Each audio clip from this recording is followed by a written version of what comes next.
Thank you so much, Sarah, for joining the We Don't Play podcast show today. How are you? I am so great. Thank you so much for having me. I'm really excited to be here. I'm excited to have you here. You know, the energy is already in the vibes. I can feel it through your voice. I'm like, okay, she's about to drop some gems, so. I hope so. I hope that's how we work today. Oh, yeah, definitely. You know, you're all about the start effect, so I have to keep up, Yeah, that's it. We're just always restarting, right? And how we attack.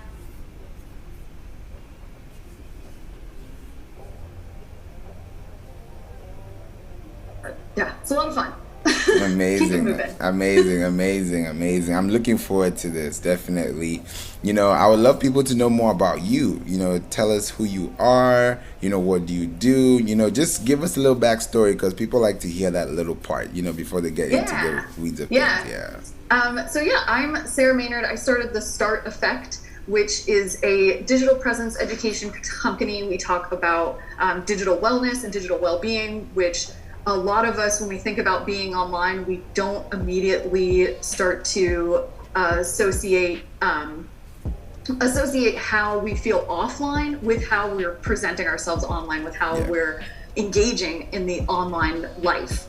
And so I really work to try and find balance between online and unplugged, because both of those pieces are so important to our life. I mean, we live so much of our life online, but we also live here in the physical space. So finding that balance between the two, and it's different for everybody, and the internet changes all the time. So we're constantly restarting and trying to figure things out. But yeah, that's really where I like to focus, is helping people find that balance and being able to live in both worlds simultaneously. I love that. When you hear online and unplugged, people don't really unplug most of the time because it's like they're within a vicious cycle. Every time they're either working a 9 to 5 or they're working overtime and they don't have time to, go for vacation or spend time with their family. So when you think about all those things, you really want to ask yourself, how can I be productive? And also, instead of being reactive, really, and when you think about those things, you want to ask yourself, what are the ways you can do that? So, just through your experience, what are the ways people can unplug? It could be reading a book, it could be going to swim, taking a walk. What are the best options that they have? Yeah. Yeah. And it's so personal. And sometimes what I see happen a lot, I mean, and this happens for all of us, it happens for me too, because we get sucked in to these devices because they were created to suck us in. Like, they do a really good job. They're really good at keeping us hooked in and keeping us scrolling. And we have to consciously and mindfully and intentionally choose to do something differently. And so one thing that I love to share is to make sure that so take time, schedule some time for yourself and say, you know what, I'm going to set some boundaries on my device, and use your device for your benefit. Use in iOS, it's got screen time. Android has digital well-being, and you can use the tools on those devices so that you can have a reminder pop up and say, oh, I've been on TikTok for an hour. I need to stop. And just so starting with that mindfulness piece and putting things in place to help yourself remember that and pull yourself out of that rabbit hole a little bit. And then once you're out of that rabbit hole, kind of taking a breath, a lot of it starts with just pausing and thinking through something and thinking, why was I on here in the first place? Did I get what I needed? And then saying, okay, I need to put this down for a little while. And scheduling that time, putting that time in your day, whether that is right before you go to bed, right when you wake up, maybe it's meal time, maybe it's just the middle of the afternoon where you already feel kind of slumped. Maybe that's a time that you've already scheduled for you to put it down and do something that you enjoy. And if you don't remember what you enjoy, because this happens, we're so tuned into our devices that we're like, well, I don't even know what I like anymore. Right. Just, so something that I love to do is just kind of make a list of anything, whether it's reading a book, reading a magazine, listening to some new music, taking a walk outside, just sitting outside in finding a space to just sit and listen to what's happening outside. But making a quick list and then numbering it. And then if you can't figure out what it is you want to do, use one of those random number generators, put in however long your list is, and just go with the whim of whatever pops up. And if it pops up with a 3, and 3 is go take a walk, and it's raining, find an umbrella, like, or roll the dice again. Like, this is totally up to you, and it's completely personal, and you have to empower yourself to say, I can make this decision, because our devices make so many of our decisions for us that sometimes we forget that we can look inside our own selves and say, okay, this is actually what I need to do right now. And it's a process, and it's a practice. And we have to try again and again. And at some point, you're going to get really good at it. And then something will happen. You'll get sick. A family member will get sick. It'll be the middle of winter, and you're in the Northeast somewhere where it's freezing. And you have no interest in taking a walk outside because you'd have to put on 12 layers of clothes. Then you change it. You change the things that you do, and just keep trying new things, because your brain is going to love you for it. Your body is going to love the fact that you're not hunched over staring at something. Your eyes are going to feel better. Just planning to take those, starting with something short and starting with something small, saying 10 minutes, 15 minutes, where you're going to put your phone in a different place and not have it right next to you. Because we have trained ourselves to, as soon as we think of something, we're like, oh, let me look it up, and we pick our phone up. And it happens without us like thinking through it at all. So if you put your phone somewhere else, you don't have to make it a long time. Start with that small little thing, but make sure that you're making it an intentional choice to go over and pick up your phone. Because if you have to stand up, if you have to move yourself to get to wherever your device is, you're going to make more of an intentional choice. How many times have we been, like, I think back to like when everyone had TV remotes. I mean, we still have TV remotes and we have to change the channel, but it was always when like an advertisement would come on, you'd be like, okay, I'll just switch channels and see what's on. But if the remote was like on the other side of the room, I was like, I'll just deal with this for 2 minutes. Right? So it's the same idea, that if our phone is on the other side of the room, our device is on the other side of the room, we have to consciously decide, okay, I'm going to go get it. And that helps redo those pathways in our brain and helps teach us that we can live without it, even though sometimes it really feels like we can't. That is beautiful. When you said that, what came to my mind was like paradigm shifts. People are so used to a certain pattern that it's so like second nature. Morning routine, I don't even need to look at my clock. I know exactly what I need to do, when, how, and it becomes so viciously implemented that you're like, if I add one or remove one from this thing, it's going to mess up my whole day. But people don't really understand that you created that, so you can change that too. But people don't like to change things because they're so stuck on their ways, Exactly. Change is hard because we are creatures of habit. We love to have the way that we do things. And even if it's harming us, we stay in situations that are uncomfortable or that are unsafe because it's that box that we fit ourselves into, and change seems so much more uncomfortable.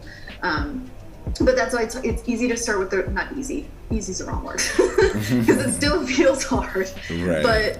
But every step, even if it's a small step, is a step to getting back to that, just as you said, that paradigm shift. Yeah, that is so true.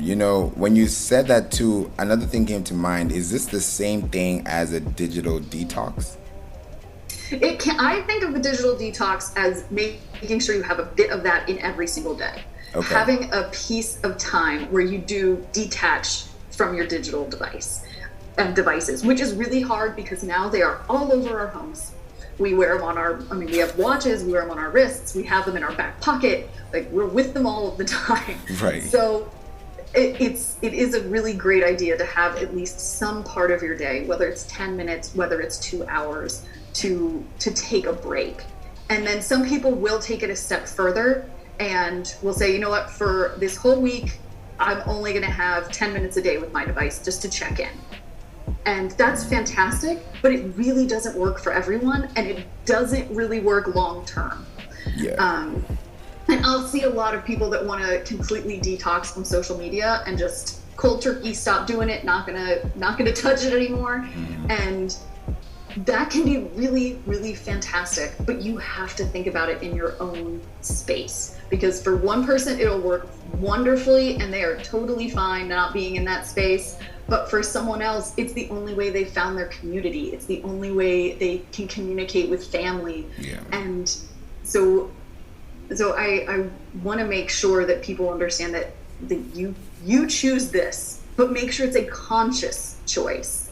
And how far you want to take it, because you can take it for that 10 minutes or you can take it for forever if you want to just be like, I'm cutting ties with Facebook, I'm out.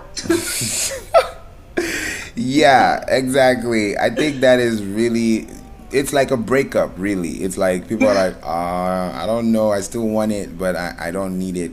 So it's that's a great analogy, like, because we have all these feelings wrapped up and connected to it, and it doesn't necessarily mean it's the best place for us to be, and we only ourselves can make that decision for ourselves.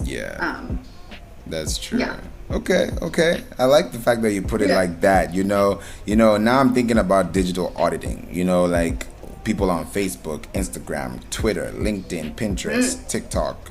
Like, it gets to a point where we're like, okay, now we're spoiled for choice, and somebody can live on Instagram forever, somebody else can live on TikTok forever. Some people just like to cross and be like, okay, I'll be on Instagram in the morning, I'll be on TikTok at night. It's like you have it in your calendar without even setting it as a calendar. Exactly. So when we have our habits. Exactly. So when somebody thinks about a digital audit, do they think about what they're posting as opposed to how they're posting, or is it what they're consuming, generally? How does that play a role? Yeah, so when I think of a digital audit, I think of all of the ways that we are presenting ourselves in the online world. So the first thing I would do is go through all of the places I can be found, whether that's social media, whether that is a company website or your own personal website, any of those ways that if someone went on like a deep Google dive, they could find information about me that I have put out into the world. And then once you have that list, you can see that some of those, maybe you still have a YouTube page from 10 years ago that you're like, okay, there's no one that needs to see my antics when I was 15. Like, right. I'm done. I've passed on, grown up from that. Like, so that may be something you want to check back in with and say, okay, this isn't serving who I am now online. I don't need people finding that. And you can take that down. It's also looking at the things that we've been posting even more recently, because your digital presence is the first way that people interact with you online. But just like any first impression, it's huge, right? The first time we meet somebody, you start making all of these assumptions, just as we do as humans. But when someone meets you online, they can find out so many things about you in almost an instant, right? Because we've put it all out there. And so they can make these assumptions and these decisions about who we are, but we're not right there in front of them to say, no, actually, that's not what I meant when I said that. And you're taking this out of context of the conversation. So when we do a digital audit, it's looking back through all of those things that we have posted to make sure that they're still showing the kind of person that we want to show up as. The example that I talk about a lot is the first time that I did this for myself, I went through my Instagram and I plotted out like all of the different kinds of content. What was I posting? Was I posting videos? Was I posting pictures? And what was the actual content? Was I posting about children's book writing? Was I posting about my kids? Was I, anything that we do throughout the day, all those things that we post, right? And because I love numbers in that way, like I just like to see them visually, I made a pie chart of like how often I tallied through what kind of post it was, what the topic was, and then made this pie chart. And overwhelmingly, I was posting about my food. Like, wow. Overwhelmingly, it was over half the time had I posted something about like, oh my gosh, I made this cool thing, it's so delicious. And I'm not a food blogger. I'm not like, and I have no intention of writing a cookbook. I have no, like, it wasn't an aspect of my life that I really wanted, that I wanted to really highlight so much. Like, there were other areas that I wanted to highlight more, and I wasn't doing that because I was overwhelmingly posting about my food. And so something that simple. So when someone came to look for me, they might have thought I was a food blogger because I posted all the time. And so then, but because I had that foundation to look at, then I could switch and I could change. And now I still take pictures of my food because I think it's beautiful and I love to look at it, but I don't post all of them. I mean, you could post them on your stories. I know, yeah, and I do. That is very true. It's finding that way to still share it a little bit, right? But yeah, and so that digital audit is really just for you to figure out how you're showing up, how you are presenting yourself, and what someone would find if they looked for you, and if it aligns with where you are and what you want to be doing. Right. And you know, when you said that, I was thinking every time people post, people already know kind of what you're going to be posting. But when you kind of switch it up and you're like, oh, I didn't see that coming. Sometimes you see, oh, I have 30 views, but today I have 300 views. What is so important about this video? Yeah, and you don't know what's going on, but it's because they're probably in that same moment, you know, so everybody is feeling the same way and things are happening. And it's also like very calm. And people are just like, okay, maybe I like the food. Maybe I want to ask her if she can invite me for dinner. You know, like that'd be great. Come on over. Exactly. So, you know, like when they ask you for food, what are the things that you get to see? You know, like when you post it, do you think when you get the comments and you got the replies, what comes to your feed most of the time? Oh, see, and that was it. Like when I was posting food, people were like, "That's nice." Okay. Like, because it wasn't when those posts were definitely much more surface level. Okay. Like, and those are fine, but they weren't. I wasn't asking questions. I wasn't trying to engage with people. It was just like, "Look, I made delicious stuff. Be proud of me." I'm taking care of myself, which is great, and we do need to talk about self-care. But I didn't need to be doing it over 50% of the time. Right. Oh man, I mean that's a good thing that you had that personality because it shows what you do outside the business. Because sometimes people are like, she's too serious. I can't deal with her. Oh, you know, yeah. like Yeah, and it's important to show up authentically online and to be who we are. Yeah. But it's also, we have to make sure we're not oversharing and saying too many things, and peeling back that curtain too far. Yeah. Because we want to make sure that we are keeping ourselves safe, and some things just need to stay offline because once they're online, you don't have control over them anymore. Right. They're out there. Even if you delete it, you can make it hard for someone to find it. But if someone is determined, they're going to find stuff. Right. But you know, when you think about Instagram and privacy, you know, they have close friends now and not many people use that. So do you kind of use that in a way to just say, okay, I posted it, but I know only 5 people are going to see this? Yeah, and then I do definitely think about it that way. If you're looking at like having a private profile too, those are different ways that you can control it a little better. Yeah. But for me, I always think about right before I post something. Like if someone, even in my close friends list, maybe we're fighting, maybe they're having a bad day, I don't know, any number of things, but they could still screen record it and share it without me knowing about it. So I still want to make sure that whatever I am sharing, I'm comfortable at some level. I mean, there are levels of risk, right? Yeah. Like if you are only sharing it with your close friends group, there's a level of trust there. Yeah. But I still want to be thinking in the back of my head, will I be okay if this makes the nightly news at some point? Like, just have it back there. Am I going to be okay if this comes back to me? Because the possibility is there.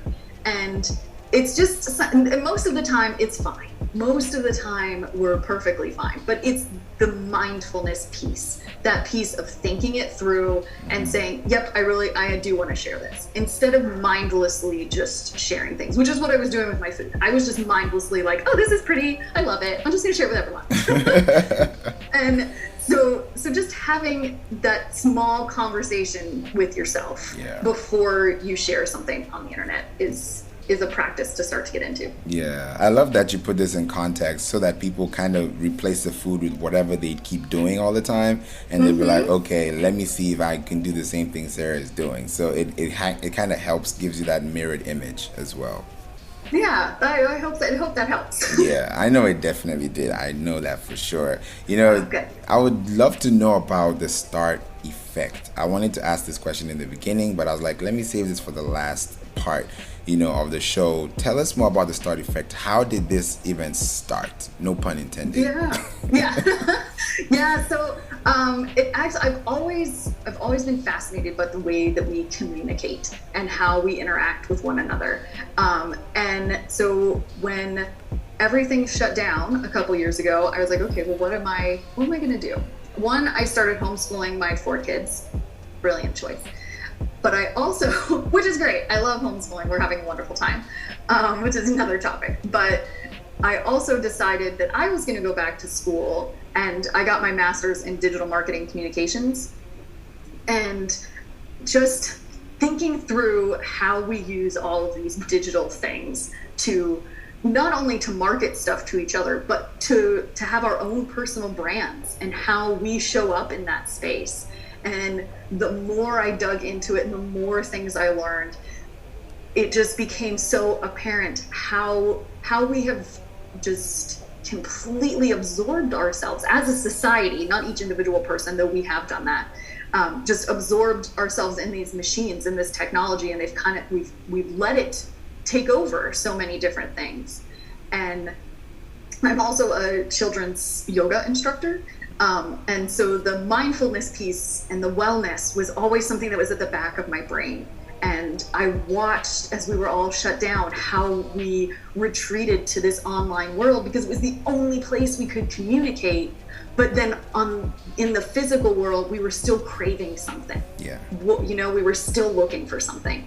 And that's kind of how the start effects just kind of bloomed up out of that. As I was watching, like, we need to start this conversation and not only with people around us, but within ourselves, this conversation with ourselves, saying, okay, how do I use my device? Am I helping myself or hurting myself? What is going to be working for me? And that's really how I got to where I am now. Wow. Short version. No, I love it. I love it because it gives somebody that perspective to know, okay, this is where I am, this is where I need to be, and this is what I need to do to get to where I need to be. So you've literally given us a roadmap in a short time, which is really good. I know, that was spot on. that Great. was really good. I love taking things that are like really complex and trying to distill them down into something that we can easily pick up and understand. Yeah. Oh, that's amazing. This has been a great show, a great episode. I love the fact that you have given us these things, and already I know what the topic of this episode is about. Digital well-being and just digital self-care. That's something that I think a lot of people will love to see, and we don't have this much in the podcast, so I think this is one of those episodes people are going to really hold on to, because I definitely agree on this, because other episodes are usually talking about things to do actively. This one is kind of like sit back a little bit and reverse your process. Yeah, pause a little bit, make sure that the things that you're doing are serving you the way you want them to serve you, and that you're not like, ooh, there's something new, I need to do it, everyone's doing this, I should be doing that. And I feel like, especially with social media, we see that a lot. Like, everyone's doing this reel, everyone's using this sound, everyone's, a list goes on and on and on of the things that everyone is doing and the things that we should be doing. But it's important to remember and remind ourselves that we are not human shouldings. We don't have to live in that life of should. We are human beings, and it's okay to do things differently than everyone else. Exactly. Exactly. That's perfect. Thank you so much, Sarah, for being here and just being a light, to this show and just helping us be, the best version of ourselves, especially when we think about all those things happening on social media, and, if I know they definitely want to reach out to you and connect with you, there may be something you have Awesome. I love available. that. Yeah. What are the options they have available? Yeah, so I am on Instagram, Twitter, and Facebook at The Start Effect. You can also visit me at my website at www.thestarteffect.com. Simple. I love simplicity. It just helps. Yep, it's all The Start Effect. Just search for that and you'll find me. Exactly. And if you guys are looking forward to it, it's also in the show description notes so that you guys can tap on it and just access it as quickly as possible. And I love doing that too because it also helps with SEO, just to build that. You already know what I'm talking about, guys, because Have those little web crawlers come over and we'll party over there. Exactly. Yes. Exactly. Thank you so much, Sarah, and I definitely look forward to having you on this show again very soon, God willing. Yes. Thank you. I love being here. You're welcome anytime.